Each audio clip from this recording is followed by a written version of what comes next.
Yang kita bicarakan sekarang bukan soal politik, tetapi cara berpikir politis itu soalnya tuh. Kalau soal politik kita tahu bahwa dari awal saya menginginkan 0% threshold itu, 0%.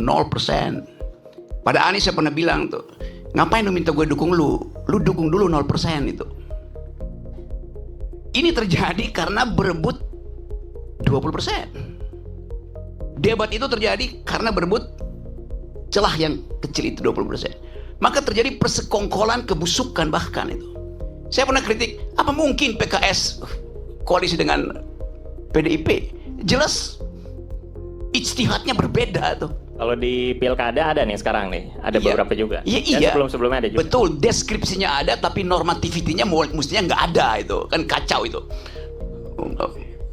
Ya, sekarang itu soal normativity itu. Saya bukan politisi, saya dosen dan pendaki gunung. Saya terlibat dalam politik karena saya pikir politik itu mesti diasuh dengan force of better argument, force of the better argument. Siapa punya argumen terbaik, dia boleh ajukan itu sebagai dalil tuh. Gak boleh ada sentimen di situ kan. Karena itu saya memilih untuk menghina Presiden Jokowi, bukan Jokowi sebagai persona. Yang saya hina jabatan dia tuh, yang saya kritik jabatan dia. Rocky Gerung menghina presiden. Loh, presiden bukan orang, presiden itu fungsi jabatan. Presiden ada martabat, presiden tidak punya martabat. Presiden itu disebut bermartabat ketika dia menjalankan fungsi sebagai raja. Karena tubuh publiknya menyatu dengan tubuh privat. Martabat itu hanya ada pada orang berikan, itu disebut human dignity. Dignitasnya pada manusia, itu satu frasa, human dignity. Saya menghargai manusianya, bukan jabatannya. Itu yang mesti jelas di kita tuh. Karena itu saya heran, kenapa kalau saya memaki-maki presiden, saya diomelin. Kenapa orang yang memuji-muji presiden tidak diomelin? Kan dua-duanya deskripsi. Memuji dan memaki itu dua-duanya kualitas yang sama derajatnya. Pujian jadi pujian karena ada yang memaki. Makian jadi makian karena ada yang memuji itu. Bifurkasi itu yang mau saya terangkan. Saya terangkan sebagai dosen ya. Poin itu tuh. Jadi kalau saya kasih kritik betul-betul metodologis. Apakah saya benci pada Presiden Jokowi? Enggak. Kaisang menikah, saya diundang oleh keluarga Jokowi. Di mana? Anies telepon dari Jogja. Rok, lu di mana, Rok? Kenapa? Gue ini udah 3 jam nggak bisa ketemuin Jokowi itu. Karena mesti ngantri. Gue bilang gue diundang malam hari ya. Bisa langsung masuk tuh. Nggak ada problem. Gibran datang ke rumah saya, Om Rocky saya mau belajar, duduk di situ loh gua kalau mau belajar tuh. Kasih saya kritik Om Rocky, denger saya kritik. Siapa yang saya kritik? Bobi Nasution saya kritik. Sebagai apa Om? Sebagai gubernur. Anda belum saya kritik karena belum jadi wali kota, belum jadi wakil presiden. Pada waktu itu dia adalah wali kota. Saya kritik yuk. Dia ngaku bahwa setiap Sabtu berbagai macam menteri datang ke dia kasih duit supaya solusi lah. Yuk koruptor tuh. Saya kasih kritik. Dia gak marah. Karena saya terangkan, saya kritik kamu karena saya tanya, you datang sebagai apa? Sebagai wali kota? Ya mendua Om. Saya juga datang karena saya bosan ikut kuliah-kuliah di sekolah PDIP. Dia bilang begitu. Tadi sebelum Tunggu, gue mau terangin semua. setiap minggu menteri datang maksudnya apa itu? Ya udah, you nggak usah tanya itu. Jadi saya mau terangkan itu dalam posisi saya sebagai kritikus. Saya mau jadi kritikus. Orang-orang yang jadi pejabat nggak mau, saya mau jadi kritikus saja. Kenapa saya mau jadi kritikus itu? Jadi saya mau jujur katakan itu tuh. Jadi tidak semua yang kotor itu tidak berguna. Saya kasih ilustrasi. Suatu waktu saya naik ke Himalaya, Gunung Himalaya. Di ketinggian kira-kira 5.000 meter, 5.500. Saya kehilangan orientasi. Suhu udah turun minus 20. Pos terakhir itu saya tinggalkan 3 jam. Nggak dapat lagi tea house untuk nginep tuh. Bayangin, minus 20, angin 90. Kalau buka handskun itu, apa namanya, kaos tangan itu ceret, kayak jarum masuknya di situ. Luka itu, oleh butir es itu. Lalu kita cari akal bagaimana caranya. Tidak ada tempat menginap di situ.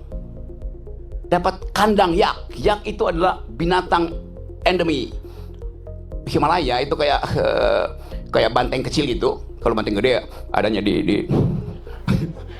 di tempat Bu Mega. Ini banteng kecil, rambutnya panjang. Kita kumpulin kotorannya, tai yak itu. Saya tidur di situ tuh. Kotoran itu berguna untuk menyelamatkan saya itu. Tidak semua yang najis itu tidak berguna. Apalagi dalam politik itu kan, yang sepenuhnya adalah najis itu kan. Jadi saya mau terangkan itu dalam upaya untuk membekali negeri ini dengan pengetahuan. Rocky Gerung nggak berguna buat bangsa. 2 minggu lalu saya pulang dari Paris bawa medali emas buat Indonesia tuh. Apa dibiayai oleh negara? Tidak ada dibiayai oleh negara, kita cari uang sendiri itu. Yang dibiayai negara itu justru diambil oleh menteri-menteri yang datang di situ dengan tagline Olimpik, padahal saya tahu dia nggak punya cabang olahraga. Lalu saya puji Jokowi dari situ. Terima kasih Pak Jokowi karena memungkinkan saya membawa pulang medali emas tuh. Saya dibully di sini. Ngapain lu puji-puji Jokowi, Rok? Gue bilang, sorry ya. Dia presiden saya ketika saya ada di luar negeri yang menang Indonesia. Saya ikut upacara bendera. Kenapa saya nggak mau bilang terima kasih pada Jokowi? Kan itu yang kita sebut value, kejujuran dalam berpolitik, gitu kan. Saya nggak punya nggak punya masalah lain dengan pemerintah. Saya punya masalah dengan kebijakan yang mereka buat. Yang sebut kebijakannya itu dungu. Buktikannya sebaliknya kan. Bahkan saya bilang pada waktu itu, Jokowi sebagai presiden adalah bajingan tolol. Satu, PDIP marahin saya, dilaporin ke polisi. Saya kasih kuliah di Jogja, saya dilemparin botol di kepala saya tuh. Saya bilang, kenapa kalian marah? Saya cuma terangkan itu supaya kalian tahu bahwa yang saya kritik kebijakannya presiden, bukan Jokowinya ansih. As a person, nggak ada urusan saya dengan.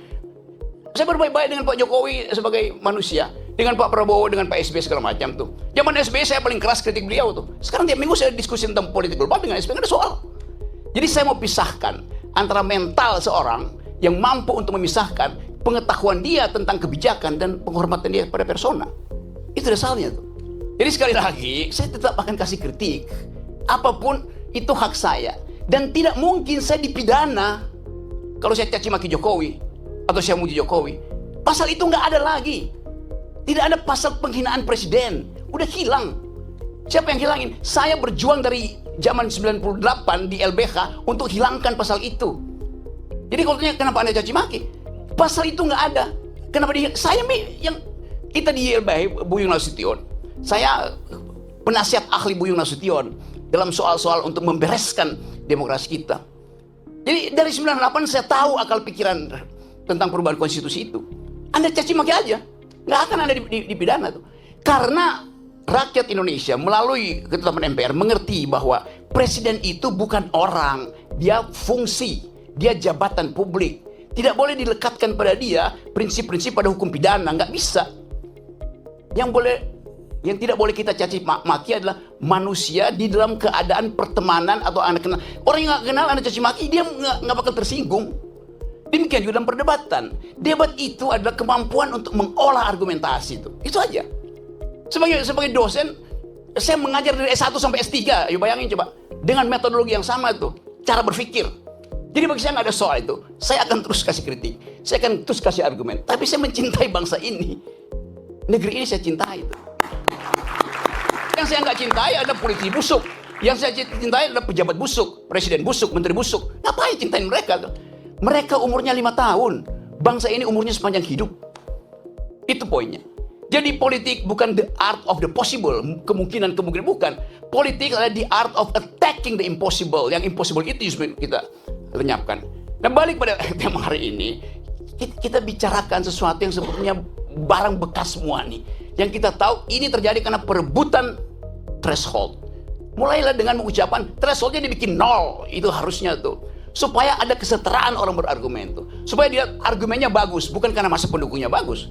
Karena itu saya terus mengatakan bahwa untuk menjadi calon presiden, calon wakil presiden, calon gubernur, calon bupati, calon apa aja, pakai prinsip pertama bukan elektabilitas, tapi etikabilitas itu.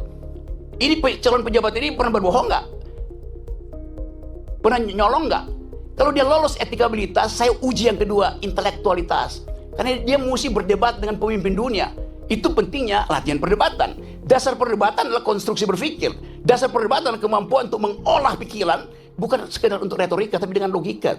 Ya. Jadi kalau seseorang pemimpin, pilkada misalnya, dia lolos etikabilitas, oke, bagus, moralnya bagus. Tunggu dulu, belum selesai. Apakah dia mampu untuk mengunyah konsep, ilmu pengetahuan, sejarah, etc.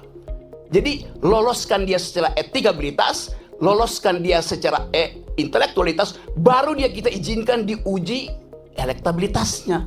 Begitu logikanya tuh. Bukan elektabilitasnya diuji duluan. Elektabilitasnya bisa disogok ke lembaga-lembaga survei kok. Nah, saya ingin didik bangsa ini sebagai seorang yang memilih profesi dosen guru supaya jujur dalam berargumentasi. Assalamualaikum warahmatullahi wabarakatuh. Waalaikumsalam warahmatullahi wabarakatuh.